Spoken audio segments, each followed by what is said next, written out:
Normalement, les gens qui parlent de végétalisme, c'est du monde qui pèse 100 livres mouillés puis qui font du yoga. Moi, je pèse 300 livres quand je parle de végétalisme, le monde sont curieux, ils sont là. Lui, il y a un gros noir de même, végétalien, et je vois au hockey comment il fait. Fait que ça attire beaucoup plus la curiosité. Cette semaine avec Kitties, on est venu à la rencontre de Georges Larac pour en savoir plus sur le végétalisme et sa vision des problèmes environnementaux actuels.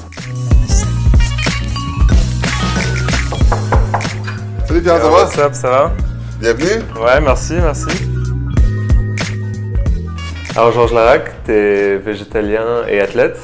Qu'est-ce que tu dis à ceux qui pensent avoir besoin de viande pour être en bonne santé et performants? Aujourd'hui, mais c'est pas mal plus les gens qui mangent de la viande qui s'inquiètent de la part de protéines des végétaliens que des végétaliens parce que puis finalement, quand dans une journée tu combines que ce soit des noix, du quinoa, des légumes verts, des fruits, des légumineuses, tout plein de choses, mais c'est des combinaisons d'acides aminés qu'ensemble, c'est comme ça crée une protéine complète. Quand tu étudies là-dedans, tu apprends que être végétalien est le geste le plus grandiose que tu peux faire pour l'environnement. Selon toi, qu'est-ce qui affecte l'environnement le plus négativement? Ben, c'est les vaches. D'après moi, on parle que l'excrément des vaches, c'est pire que tous les exhausts des voitures et des avions dans le monde. C'est fou quand on pense à ça. Dans le fond, là, on pourrait sauver la famine dans le monde au lieu de nourrir les animaux. Avec ces grains-là, on pourrait nourrir la planète entière et la famine. Il y a beaucoup de documentaires comme Earthlings, Cowspiracy et maintenant Before the Flood qui soulèvent des problèmes au niveau des droits des animaux, mais aussi au niveau des problèmes environnementaux croissants. Comment ces films-là peuvent faire une différence?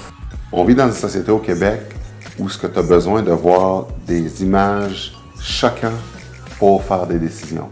Si tu fais un petit documentaire doux, que tu flattes des agneaux, puis tu dis « Ah, les beaux petits agneaux, faut pas les manger », le monde, ça va pas les interpeller. Mais comme moi, quand j'ai vu Earthlings puis j'ai pleuré pendant 1 heure de temps, ça a changé ma vie. Tu peux jamais vraiment gaspiller des fruits et des légumes quand t'en manges, quand c'est ce que tu manges à tous les jours. Quand avant je mangeais de la viande, souvent mes fruits étaient passés date ou mes légumes parce que j'en mangeais pas assez. Je mangeais plus de la viande ou des patates, quoi que ce soit. La diète du Québécois moyen qui n'est pas végétarien, c'est steak, blé d'Inde, patate. Pâté chinois, ah ouais, c'est ça tous les jours. Mais quand tu es végétalien, tu manges tellement de variétés de nourriture qu'il y a pas mal moins de gaspillage à ce temps-là.